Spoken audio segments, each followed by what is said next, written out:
بسم اللہ الرحمن الرحیم الصلاۃ والسلام علیکہ یا رسول اللہ وعلی آلکہ و اصحابکہ یا سیدی یا حبیب اللہ۔ عقود الجواہر المنیفہ، اس کی کتاب و طہارت ہم پڑھ رہے تھے، اس کا آج باب نمبر 19 شروع کرنا ہے۔ بیان الخبر الدالی علی الاستتار عند الغسل، غسل کے وقت پردہ اور ستر اختیار کرنے کی دلیل جو ہے اس پر یہ باب انہوں نے قائم کیا ہے۔ تو حدیث پاک دیکھیں پہلے۔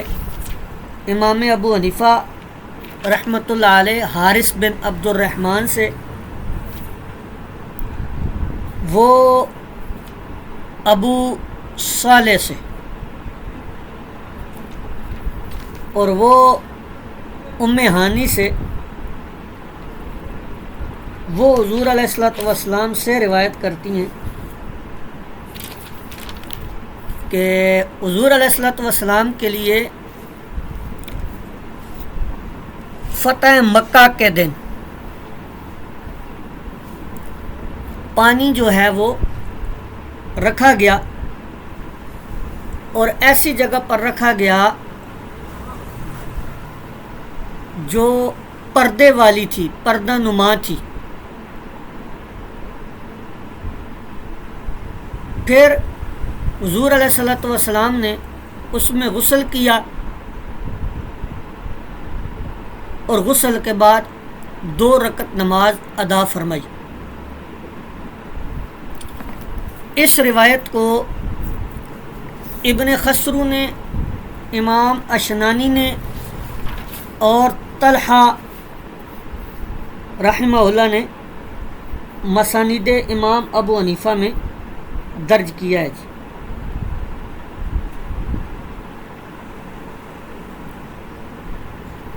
اور اس کو اپنی اپنی اسناد کے ساتھ امام نسائی نے عبداللہ بن الحرانی سے سند صحیح کے ساتھ نقل کیا ہے، اور امام ترمذی اور امام ابن ماجہ نے حضرت امام مجاہد کے طریق سے نقل کیا ہے، اور ابن خزیمہ اور ابن حبان ان دونوں نے بھی اپنی صحیح میں حضرت ابو ذر رضی اللہ تعالیٰ عنہ کی سند سے اس کو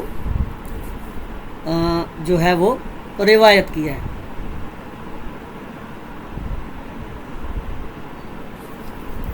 اب اس حدیث کا خلاصہ کیا ہے کہ حضور علیہ الصلوۃ والسلام نے غسل کے وقت پردہ اور ستر کا اہتمام کرنا، یہ حضور علیہ الصلوۃ والسلام نے کیا، تو یہ مشروع ہے، اور بلا ضرورت لوگوں کے سامنے غسل کرنا پسندیدہ نہیں ہے۔ اور تیسری چیز کہ غسل کے بعد نماز پڑھنا یہ جائز ہے، یعنی الگ سے وضو کرنے کی حاجت نہیں ہے۔ اس میں جمہور فقہاء کا موقف کیا ہے جی؟ احناف، مالکیہ، شافعیہ اور حنابلہ سب اس بات پر متفق ہیں کہ غسل کے وقت ستر اور پردہ کا اہتمام کرنا مشروع و مستحب ہے۔ تنہائی میں بھی بلا ضرورت مکمل برہنہ ہونا خلاف اولیٰ ہے، اور لوگوں کے سامنے ستر کھولنا حرام ہے، الا یہ کہ کوئی شرعی ضرورت ہو۔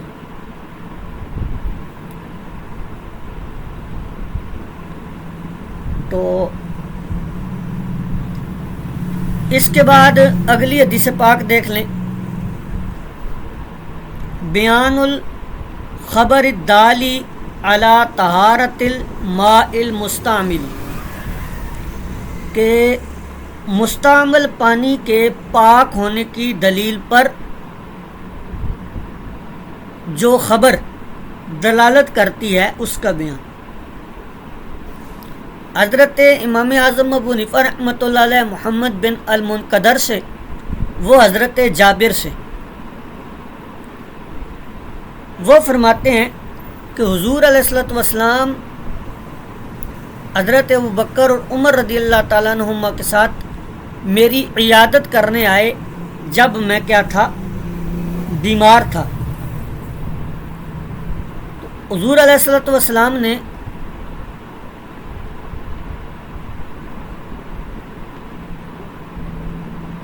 اس حال میں وقد اغمی علیہ، اس حال میں کہ مجھ پر بے ہوشی طاری تھی میرے مرض کی وجہ سے،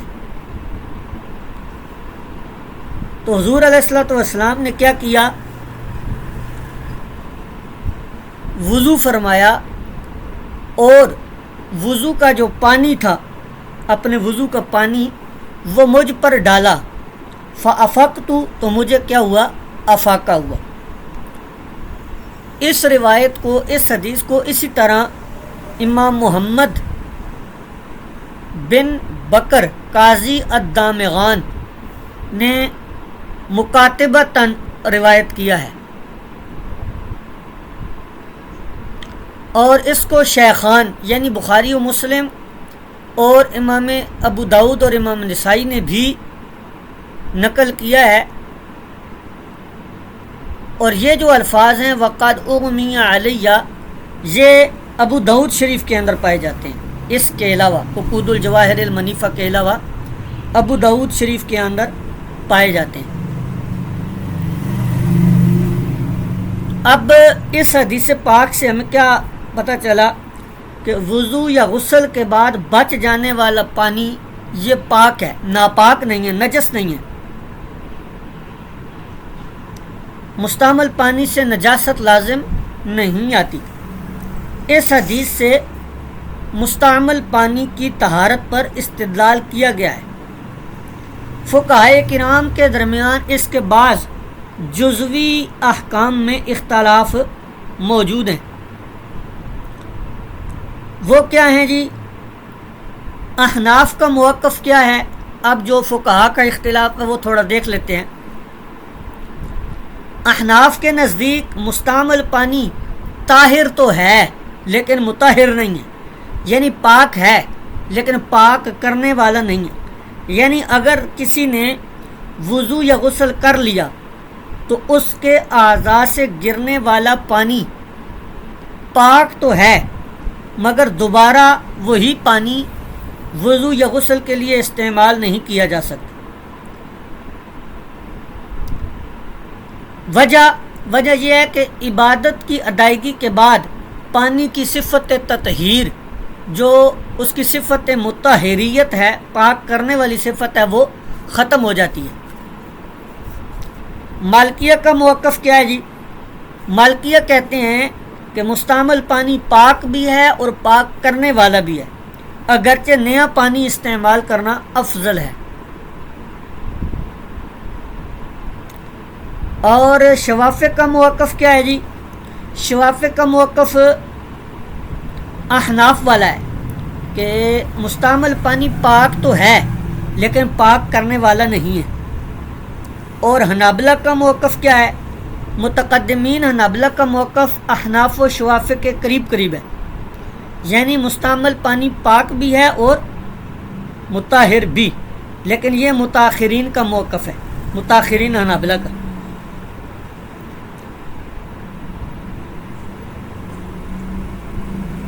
اب بعض ائمہ نے اس حدیث سے یہ استدلال کیا ہے کہ مستعمل پانی پاک ہے اور پاک کرنے والا بھی ہے۔ وہ دلیل میں ایک روایت نقل کرتے ہیں کہ حضور علیہ الصلوۃ والسلام کے وضو کا بقیہ پانی صحابہ کرام تبرکاً لیتے تھے۔ اگر وہ غیر مطہر ہوتا تو نبی کریم علیہ الصلوۃ والسلام اس سے منع فرماتے۔ تو اس کا جواب احناف یہ دیتے ہیں کہ حضور علیہ الصلوۃ والسلام کے وضو کا بچا ہوا پانی وہ تبرکاً لیتے تھے، لیکن اس سے وضو یا غسل نہیں کرتے تھے، اور اس کے ناپاک ہونے کا قول تو ہم نے بھی نہیں کیا، ہم بھی اس کے پاک ہونے کے ہی قائل ہیں۔ مائع مطہر جو ہے، مائع مستعمل جو ہے، اس کو تبرک کے طور پر، برکت کے طور پر استعمال کیا جا سکتا ہے، لیکن اس پانی سے طہارت حاصل نہیں کی جا سکتی۔ اس لیے آپ کا یہ استدلال فیہ نظر، اس میں نظر ہے۔ اگلا باب دیکھیے، بیان الخبر الدالی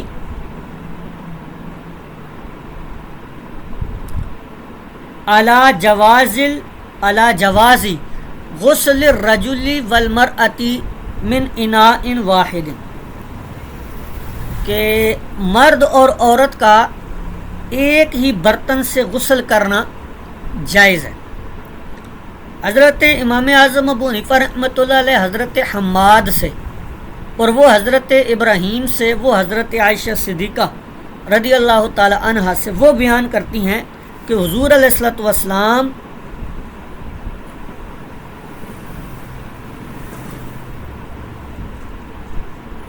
یہاں پر یہ حدیث نامکمل ہے اس نسخے میں، تو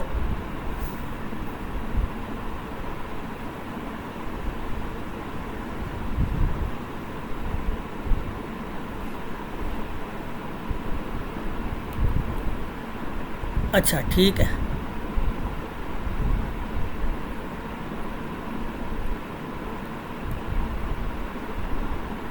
جی اس میں یہ حدیث انہوں نے نا مکمل دی ہے، مکمل نہیں ہے، تو اس واسطے اس حدیث کو آپ لوگ اپنے نسخوں کے اندر دیکھیے گا کہ حضرت عائشہ فرماتی ہیں کہ حضور علیہ الصلوۃ والسلام اور میں یا آپ کی بعض ازواج ایک ہی برتن سے غسل کرتے تھے، اور ایک روایت میں ہے کہ نبی کریم علیہ الصلوۃ والسلام اور میں ایک ہی برتن سے غسل کرتے تھے اور ہم دونوں اس میں سے پانی لیتے تھے۔ تو اس کا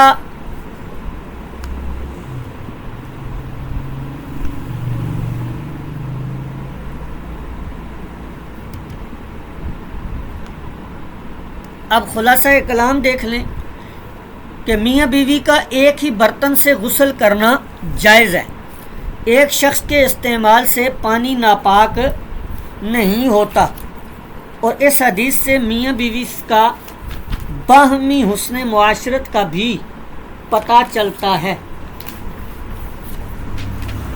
اور اسی طرح جمہور محدثین اور فقہا اس حدیث سے میاں بیوی کے اکٹھے غسل کرنے کے جواز کے قائل ہیں۔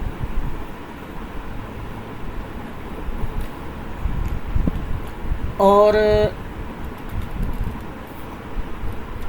امام نووی رحمۃ اللہ علیہ نے تو یہاں تک لکھا ہے کہ مرد اور عورت کا ایک برتن سے طہارت حاصل کرنا جائز ہے، اور اس پر تمام مسلمانوں کا اجماع ہے۔ اور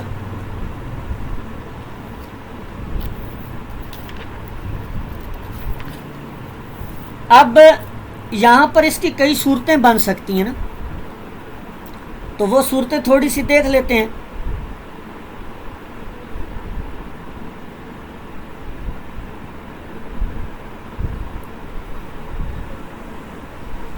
کہ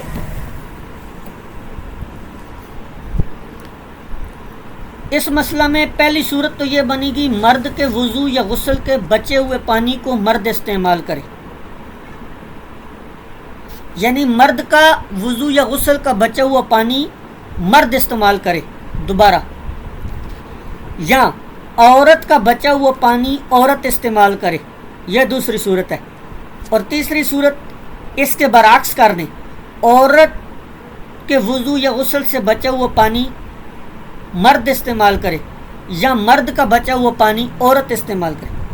پھر ہر ایک میں دو احتمال بن جاتے ہیں، یا تو مرد و عورت اس پانی کو ایک ساتھ استعمال کر رہے ہیں، یا یکے بعد دیگرے استعمال کر رہے ہیں، تو یوں یہ کل 8 صورتیں بن جائیں گی۔ یہ تمام صورتیں جمہور ائمہ کرام کے نزدیک جائز ہیں، لیکن ایک صورت میں اختلاف ہے۔ وہ کون سی صورت ہے کہ آیا عورت کے وضو یا غسل کے بچے ہوئے پانی کو مرد استعمال کر سکتا ہے یا نہیں؟ تو علامہ عینی رحمۃ اللہ علیہ فرماتے ہیں کہ امام شافعی، امام مالک، امام ابو حنیفہ اور جمہور علماء کے نزدیک بغیر کراہت کے یہ صورت بھی جائز ہے، جبکہ امام احمد بن حنبل کے نزدیک یہ مکروہ ہے۔ اور جو لوگ کراہت کے قائل ہیں ان کا یہ قول صحابی رسول حضرت عبداللہ بن سرجس اور حضرت حسن بصری سے بھی نقل کیا گیا ہے۔ تو بہرکیف مختصر یہ ہے کہ ائمہ میں سے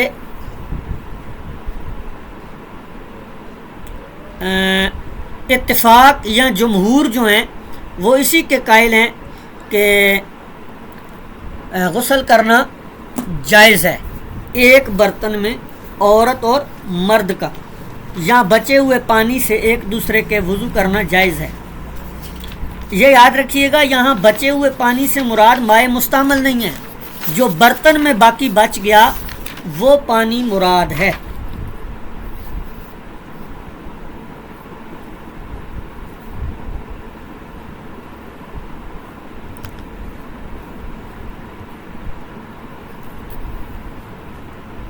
اگلا باب دیکھیں اب،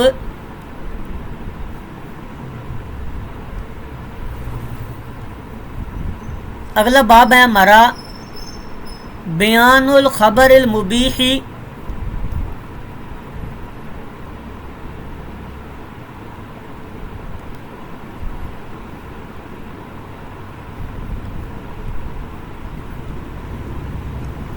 لطہارت جلدی بالدباغی۔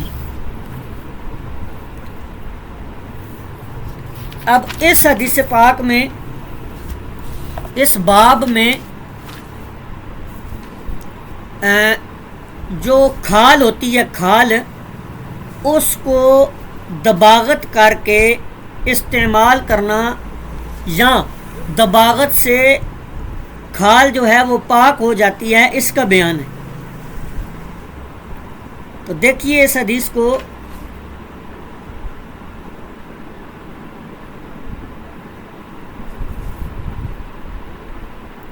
امام اعظم ابو حنیفہ رحمۃ اللہ علیہ حضرت سماک بن حرب سے،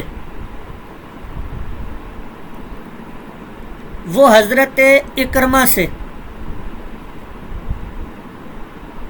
وہ حضرت ابن عباس سے، کہ بے شک حضور علیہ الصلوۃ والسلام گزرے ایک مردہ بکری کے پاس سے، تو فرمایا تم نے اس کی کھال کیوں نہیں لی کہ اس سے نفع اٹھاتے؟ لوگوں نے کہا تاکہ تم اس کی کھال سے کیا کرتے؟ نفع اٹھاتے۔ تو لوگوں نے عرض کیا کہ یا رسول اللہ یہ تو مردہ ہے۔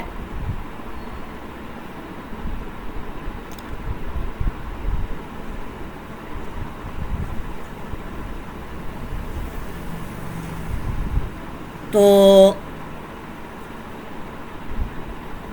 حضور علیہ الصلوۃ والسلام نے فرمایا کہ حرام تو صرف اس کا کھانا ہے، اس کی کھال وغیرہ سے جو ہے وہ آپ فائدہ اٹھا سکتے ہیں۔ اب یہاں پر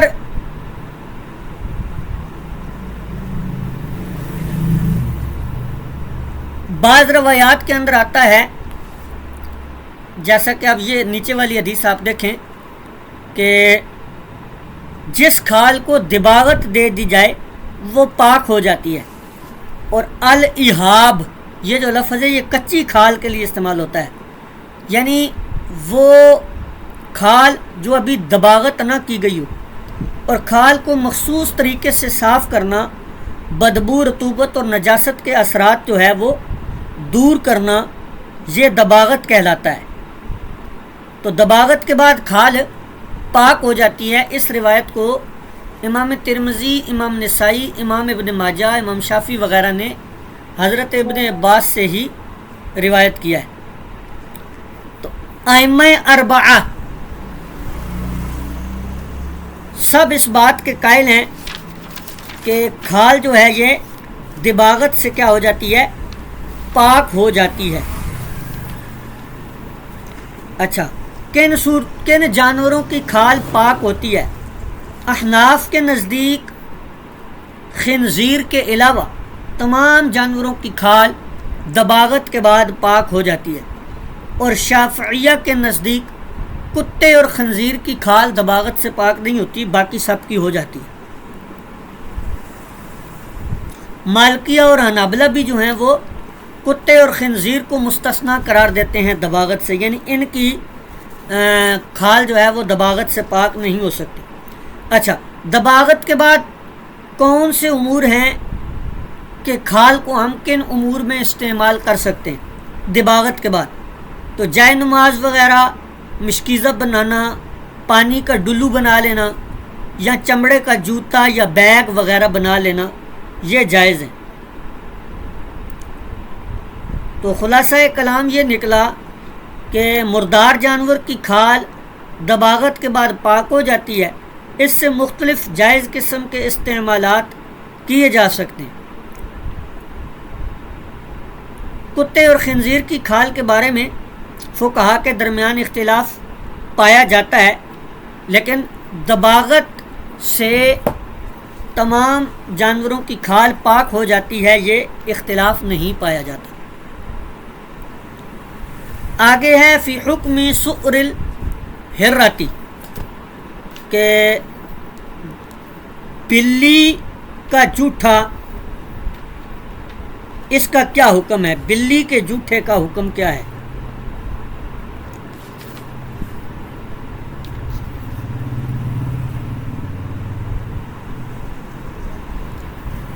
تو اس میں بھی پہلے حدیث پاک آپ دیکھ لیں، پھر ہم اس نکات کی طرف چلتے ہیں۔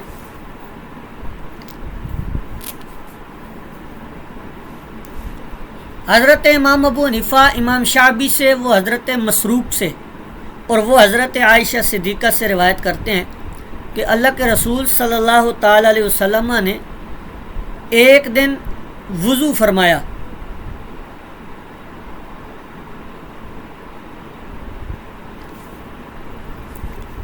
پھر ایک بلی آئی، اس نے برتن سے پانی پیا، اور حضور علیہ الصلوۃ والسلام نے اسی برتن کا جو باقی ماندہ پانی تھا اس کو استعمال فرمایا۔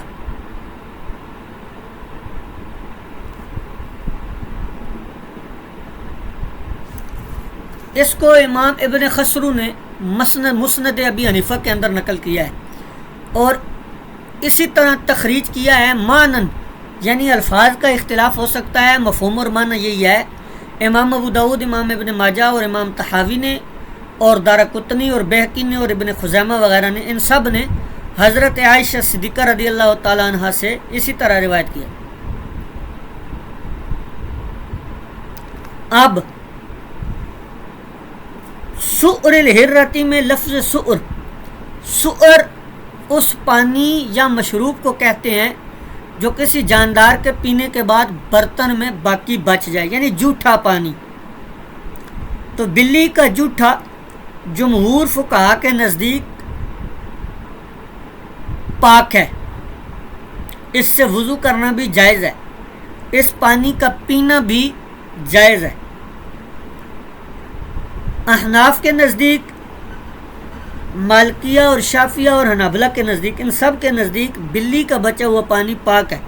اگر کوئی دوسرا پانی نہ ہو تو اس پانی سے وضو کرنا جائز ہے، اور بلی گھر میں آنے جانے والے جانوروں میں سے ہے، اس لیے اس کو کیا کیا گیا ہے، استثناء دیا گیا ہے۔ تو یہ آج کا درس ہم یہیں پر کلوز کرتے ہیں۔ یہ آپ کے آج الحمدللہ 23 ابواب کتاب الطہارت کے مکمل ہو چکے ہیں۔